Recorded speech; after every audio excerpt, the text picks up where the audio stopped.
Magandang araw mga mamso, dito ako sa bayan po ng Nueva Ecija. Kuya po Nueva Ecija. Titignan ko dito may Calamansi Farm. Talong Barangay Road. Ito yung papuntang Provincial Road. Pero malapit dito yung Provincial Road Talugtog to Kuya po. Ganyan. Makikita natin sa aerial view natin.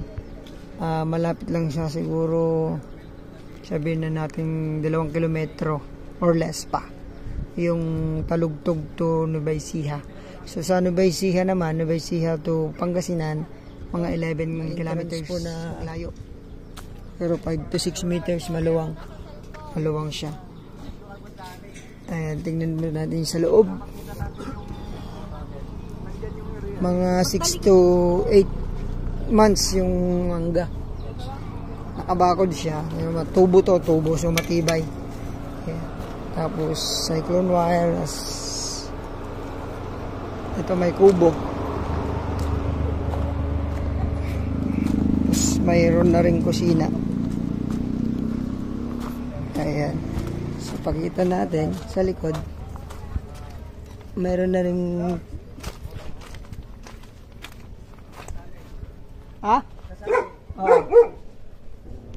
so may solar na rin po. Tapos ito napakaganda, may tubig, power, electric pump na siya. So kuryente na siya. Isi-switch na lang, nalabas na po yung tubig dyan. Ito. Siyan, sarili, may CR na rin, may kubo, meron na rin kusina. Tapos nakabakod pa. Dito taniman po ng gulay. Pero ngayon na hindi naman nagtanim. Tapos ito, tignan natin yung Calamansi Farm nila. Kagandahan po nito, from Manila, 2 to 3 hours ang drive. Tapos from town proper, siguro nasa 30 to 35 minutes yung kanyang drive. Pagpunta nyo dito, pwede kayong mag-exit ng Anao. Pwede din sa Tiplex Rosales. Ayan, bata pa itong mga kalamansi, pero namumunga na silang lahat. Marami pa tayong maimumunga, mai-harvest rather. Ayan. So, ayan ganda po ng tanawin. Kita yung bundok ng Kuya po. Bundok po yan ng Umingan. Yung bundok ng di kita dito yung Balungaw. So ito po 1,050 yung kanyang pero yung iba naman tayo, so 1,000 na lang ang kalamansi nito. So 1.5, tingnan natin yung title, tapos lagay natin sa ating screen. And hanggang dun po, nakabakod na siya. So baka magustuhan nyo lang po ito. Bayan po ng Kuya po.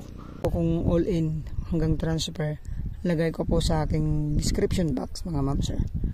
Pero ang dinig ko kanina, sagot nilang capital gain tax sa agent.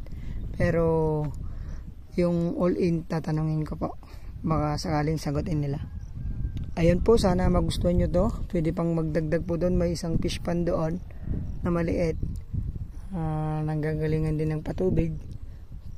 May space pa doon na madadagdagan. Tapos dito pwede pang magdagdag po ng fruit bearing trees dito. Patubig, wala tayong problema. Kuryente, internet, kompleto. Pwede nang magpatayo ng bahay dito sa part na to, o kaya doon din sa may kubo ng caretaker natin. Ayun po, bayan ko na po Kuya po. Sana magustuhan nyo. Paliparan po natin ng drone. Thank you, God bless po sa ating lahat.